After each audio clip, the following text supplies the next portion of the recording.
Alam mo, para mo makuha ang desisyon ng mga politiko, lalo na itong 19th at 20th Congress, nakikita naman natin talagang may carrot and stick, no?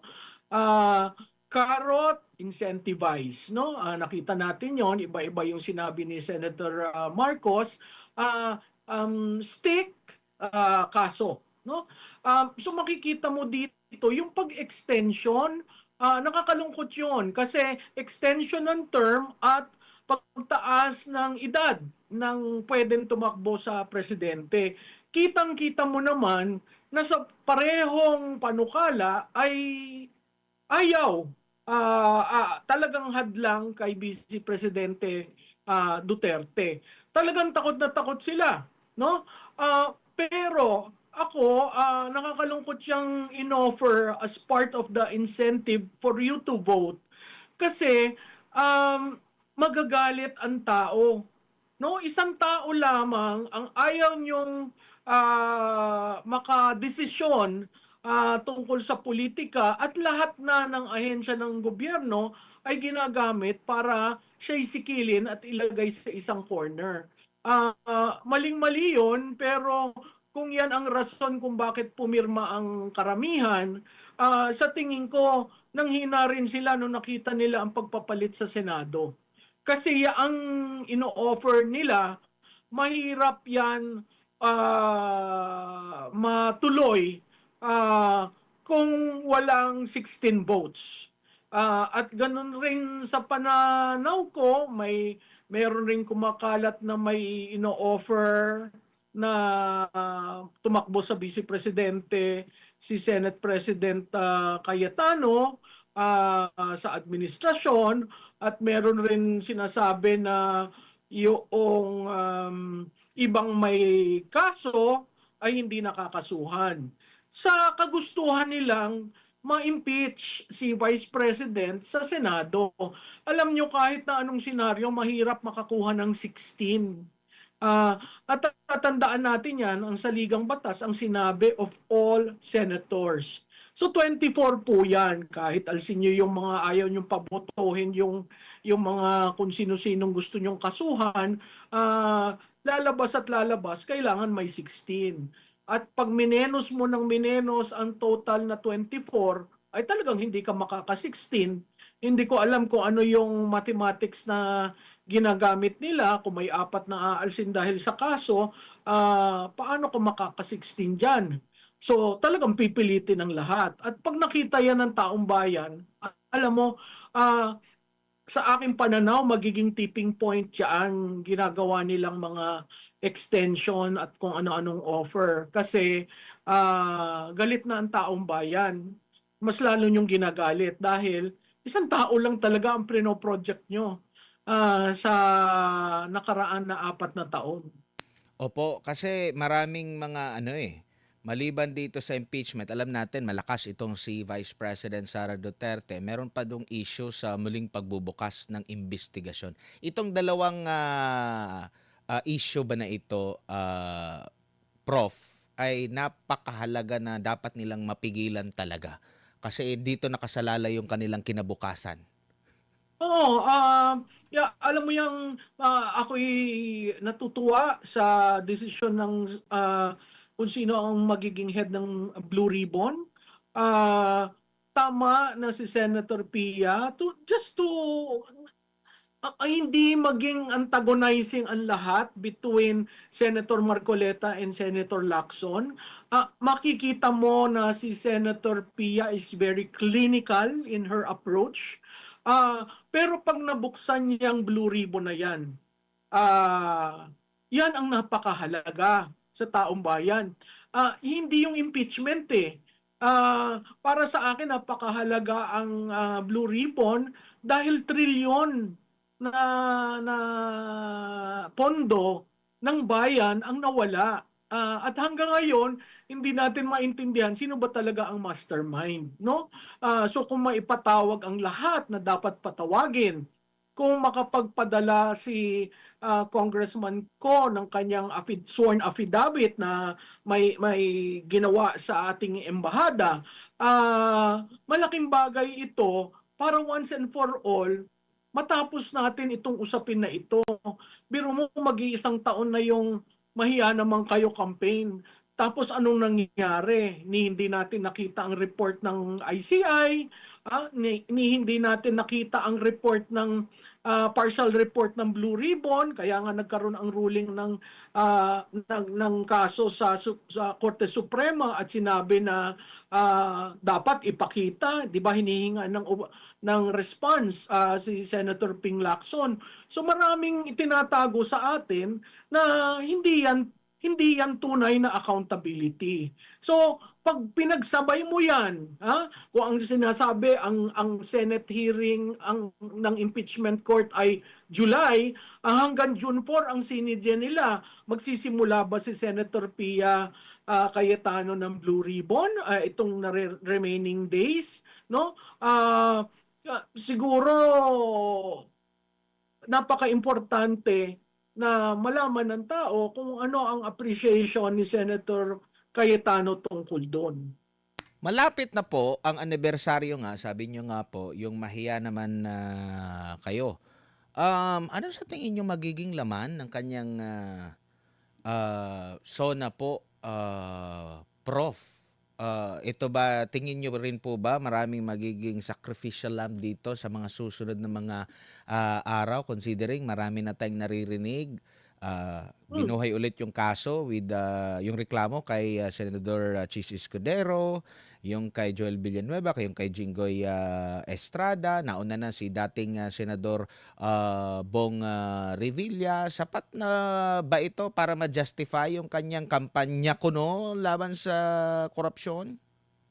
Well, wala kasi ako nakikitang pwedeng good news na masabi niya. Siguro yung pagdidistribute ng ayuda, pero yun rin, may problema. Ang ekonomiya natin bagsak, stagflation tayo.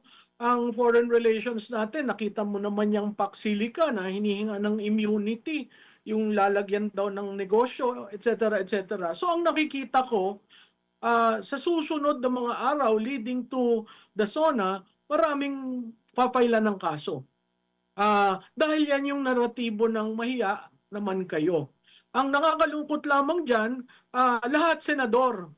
Wala kang tulak-kabigin na congressman na napailan ng kaso, wala kang nakikitang congressman na kontratista na napailan ng kaso, kahit nga ang sinasabi nilang mastermind si Ko at saka si Martin Romualdez, hinihintay natin talaga yung kabuuan ng kaso kasi naririnig lang natin pero hindi na pipresenta publicly ano ba itong mga kaso. Yung kay dating speaker, merong pinalabas na 61 pages, hindi ko alam kung nasa ang estado niyan. Ngayon, kung gagalaw yung mga kaso, siguro matutuwa yung ilan. Pero karamihan sa atin, alam na naman natin ang mastermind, no? Hindi maaaring ang legislative lang ang iyong sisisihin kasi lahat ng mga insertions nakapasok sa budget na pinirmahan ng Pangulo. So ang tawag doon conspiracy, no? From the design, yung NEP, to the approval by Congress, to the signing, those are and deciding who should get what. So, Opo. napakahalaga niyan. Opo. Siyempre, ang malapit sa bituka ng ating mga kababayan, yung isa sa mga pangunahing concern talaga. Nasolusyonan ba yan after 1 year? Alin yun? Yung bigas? Maraming mga issue. Ngayon po, Prof, maliban Alam dun mo, sa bigas, mga pagkain at pagkalam ng... hindi na solusyonan, hindi, may krisis tayo, pero parang okay lang, di ba? Hindi mo nararamdaman. Noon ko pa naman sinabi noon hindi ko nararamdaman ng gobyerno, lalo na ngayon sa krisis, no? Ang bilihin matataas, ang peso, nakita mo naman ang devaluation, ang ating stock, oil stock is good for 40 days dahil wala tayong kapasidad na mag-imbak, no? Ang serbisyo publiko ay napakasama, no?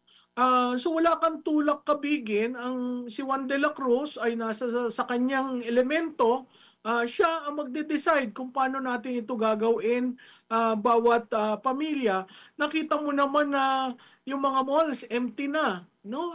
Bihira ang namimili, marami siguro sa mga restaurant, sa mga kainan, may epekto sa micro, small, medium enterprises, no? Ah, Kaya hindi ko alam kung paano masasabi ng ating Pangulo that the state of the nation is strong.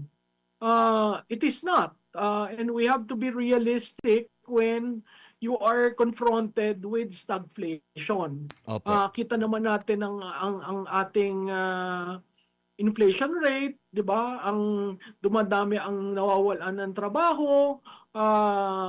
Mahirap 'yan kasi wala tayong kasiguraduhan sa kinabukasan. Pero kung ganito pa rin yung takbo ng ating gobyerno at laging ang may kasalanan ay mga Duterte, sa susunod na 2 taon po, Prof, sinasabi nga 'pag nasa mga ganyang panahon nagiging lame duck. Sabi nga nila, actually pag-upo pa lang lame duck na raw. Pero sa huling bahagi ng taon ng kanyang administrasyon, kung ganito pa rin ang takbo, kawawa yung susunod. Kawawa yung susunod, at maraming pabigat dun sa susunod. Ah, Hindi tayo makaka-recover ng 6 years. Sa aking pag-aaral, makaka-recover lang si Juan de la Cruz, ang ating bansa, after 9 years. So napakahalaga na magsama-sama tayo at magtulungan para maitaguyod natin ang ating bansa sa susunod na 6 na taon hanggang sa 12 taon. Kasi yung after 12 years, doon lang natin makikita na maaayos ang lahat ng problema. Napakalalim ng problema kasi pera ang ninakaw. Serbisyo na PhilHealth na hanggang ngayon hindi pa binabalik sa PhilHealth, kahit na sinabi nilang binalik na. Tingnan nyo kung may certificate sa Treasury, wala yan. Yung PDIC, hindi yun na napapag-usapan. Maraming hindi napapag-usapan, at hindi binubukas kung siyang ginastos. Kaya talagang malaki ang problema, no?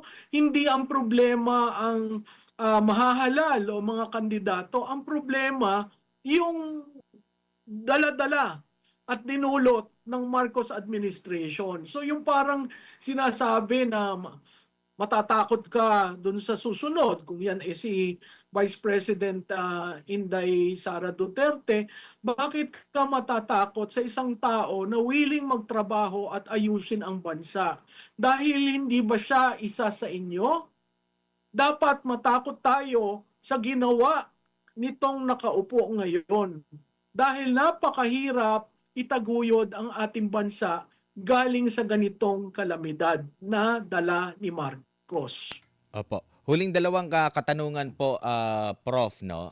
If ever po na either hindi siya ma-impeach sa Senado or baka mauna yung desisyon ng Korte Suprema na maglabas ng desisyon paborable dito kay Vice President Sara Duterte, finish na ba ang 2028 elections? Well, kung maglabas ang Korte Suprema, or madesisyonan at acquitted siya, ako sa aking pananaw, at makita natin kung paano siya apihin at durugin itong administrasyon na ito, sa tingin ko tapos na. Kaya walang naghahayag ng interes eh. Kasi napaka-fluid at inihintay paano ba itong impeachment. Kung maghayag kunyari ang mga tulfo ngayon na hindi nila ginawa at sinabing hindi nga sila interes, no? Hindi nila interes. Sa tingin mo makakabangon ka kung maghayag ka ng maaga? Lalo na kung ma-acquit si BP o magruling ang Supreme Court. Kaya bukod tangi lamang yung magde-declare na ako gusto kong lumaban sa pagka-presidente. Bukod tangi lang yan, no? At sa tingin ko alam rin ni Vice President Duterte kung ano yung base niya. Kaya matapang ang loob niya na mag-declare ng maaga. So makikita natin, ang sabi kasi ng iba, wala daw impact yung pag-declare niya ng maaga. Kasi ang dami naman pumirma rin. Alam po nyo, tingnan natin ang mga susunod na araw kung paano yung mga pumirma ay isa-isang pumupunta sa mga komunidad nila para sabihin na nagkaroon kami ng problema, pinilit lamang kami, etc. etc. Maraming dahilan. At nakikita natin yung partisan politics does not really serve our nation. Opo. Huling paksa na lang po at katanungan na Prof, may isang international NGO nagpasaklolo or nagpatulong sa United Nations at ikinuwento, isinumbong na wini-weaponize itong ICC, yon ng gobyerno ng Pilipinas, yung pamumulitika lang para ka dito sa ano, yung detalye doon na malinaw na pinupolitika nga, no. Meron pang issue din doon sa kalusugan ng dating pangulo na napatunayan ngayon na meron niyang problema sa kanyang kalusugan, na yun yung dahilan dito sa kanyang, 'di ba, yung unang interim release na hiling tapos hindi sinang-ayunan.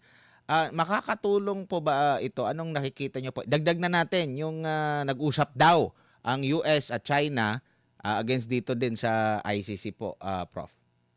Well, siguro yung huling tanong mo, ang US, China at Russia ay talaga namang against sa ICC. So, hindi kataka-taka yung kanilang pag-uusap.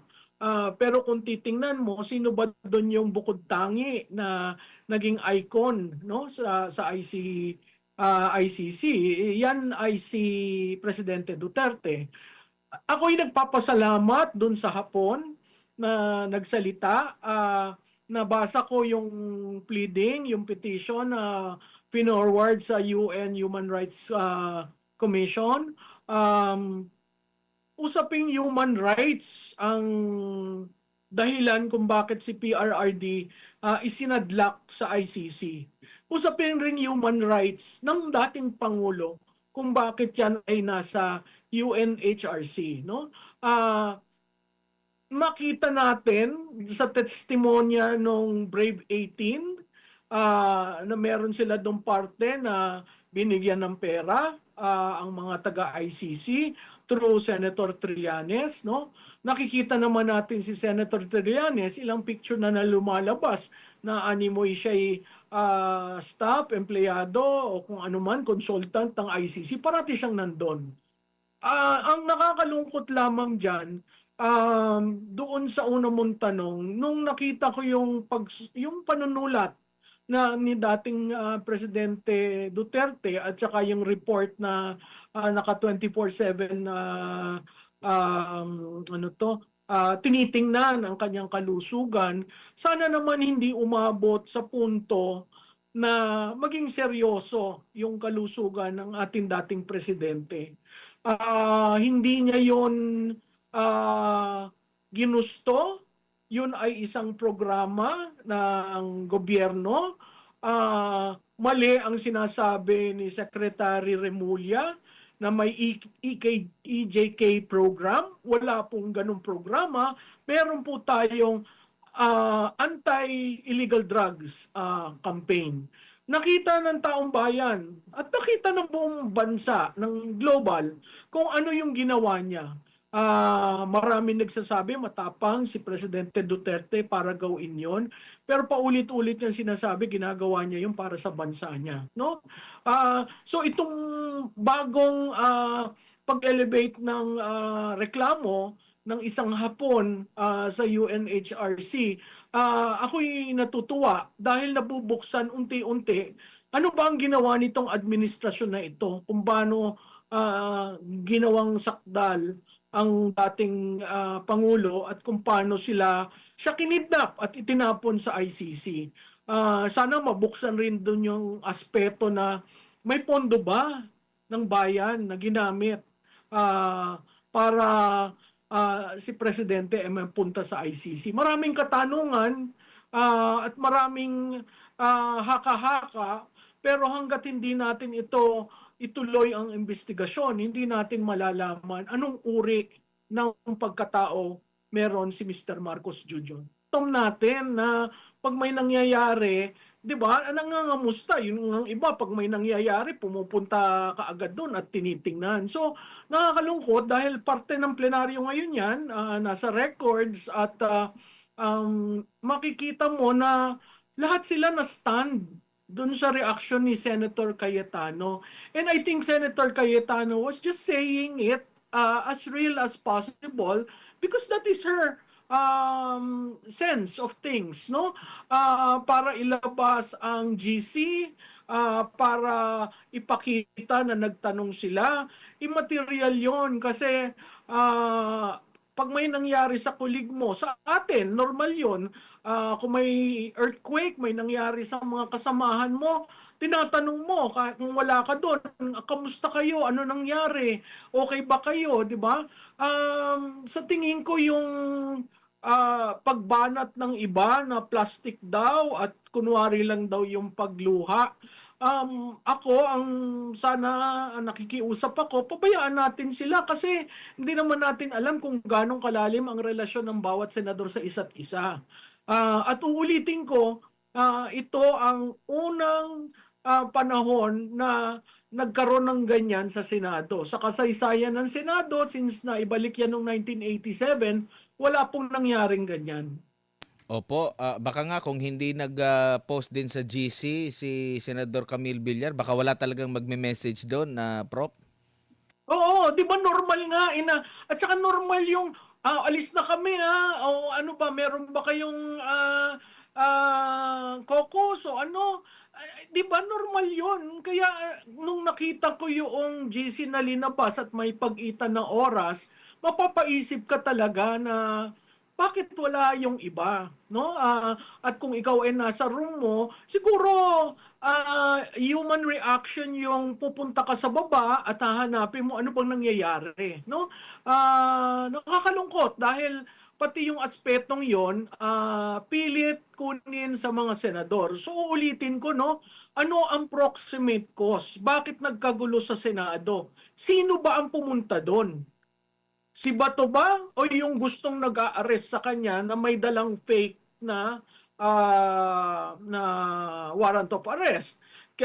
Sa akin, malaking bagay yun na dapat, again, tinatabi, pinipilit itago. Pwede ba ang isang pribadong citizen na dating Senador Trillanes, pwede ba siyang mag-lead ng arrest? Pwede ba siyang hawak-hawak ang supposedly warrant of arrest? Pwede na lang ba yung gawin ngayon?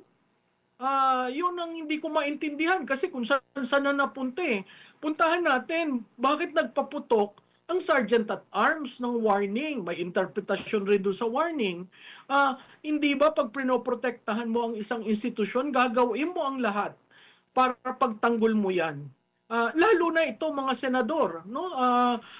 Ilang senador ang naandon, so kailangan silang kumilos. Nakita rin naman natin ang pagbugbog doon sa isang OSA member. Yun ba wala na ring halaga? Pinatawad na basta-basta yung mga NBI.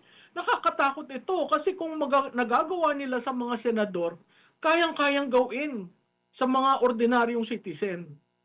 Kaya daw po hinabol si Bato dahil tumakbo raw eh.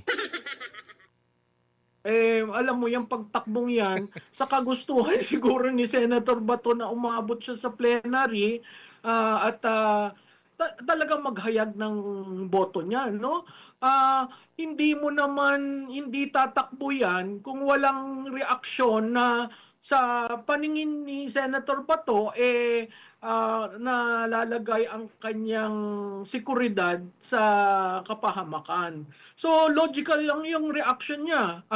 At kung titingnan nyo yung mga nagpunta na sa Senado, yung stairwell talagang napakakitid niyan at ang baitang iba't iba. So talagang makikita mo may effort to really run after him. Kasi senador yan, di dapat pinagbigyan nyo, nag-present, di ba? Yun yung tamang paraan, hindi yung hahabulin mo ang isang senador. Opo. Dito naman tayo sa ano, konti lang yung pagitan sa majority at minority, no? At meron pa akong narinig na interview sa dating tagapagsalita ng Senate Impeachment Court na isa sa mga factor daw na nakita niya na dahilan kung bakit napalitan itong si Senate President Tito Soto ay kakulangan sa kakayanan nito. Hindi abogado si Tito Soto at mas akma sa kasalukuyang liderato. Ano po masasabi niyo po dito, Prof?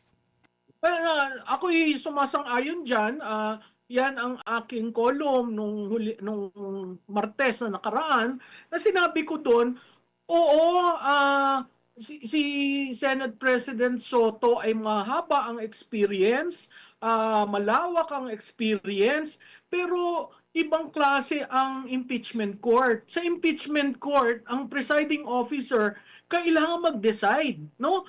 Napakahalaga diyan yung jurisprudence. Ano ba yung jurisprudence? Ito yung mga kaso na pwede mong kunan ng yaman sa pag-rule, no?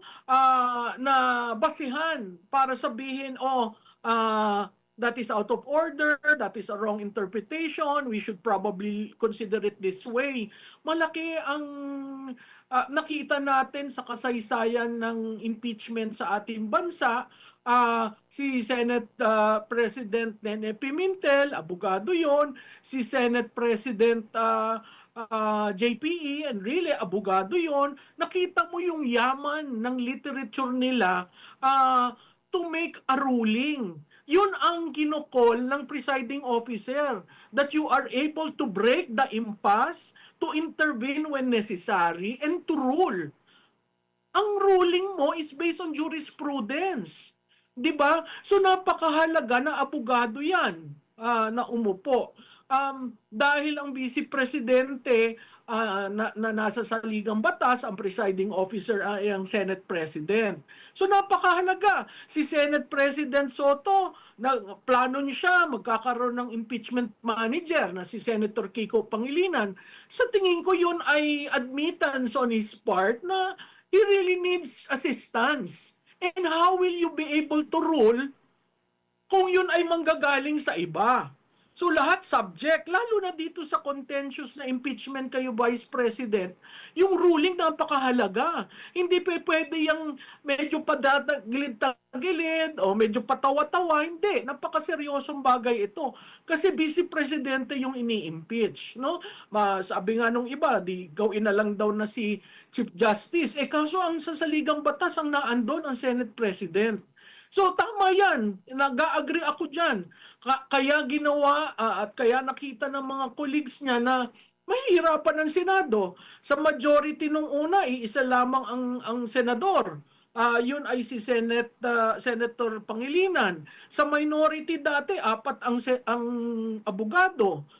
So kailangan talagang, kung titingnan mo kasi yung institusyon kailangan yung institusyon, someone who can make a decisive ruling na hindi mag-aaway-away yung mga colleagues nila doon sa impeachment court. Kasi kung magkaroon ng internal struggle sa mga posisyon, ang ultimate arbiter, ang Senate President. Hindi siya bumoboto dahil boboto lamang siya kung may tie, pero napakahalaga ng kanyang mga rulings. Opo, meron pang baka kasi hindi rin iko-konsidera yung Chief Justice kasi meron ding hiling doon Medyo abala sila, marami silang trabaho ngayon. Meron pa dito kay Bato at meron pa dito kay mga humiling na kini-question yung constitutionality dito sa impeachment nga ni VP Sara. Pero napag-uusapan na po ito. Sakali po na lumabas ito, anong nakikita niyo po mangyari?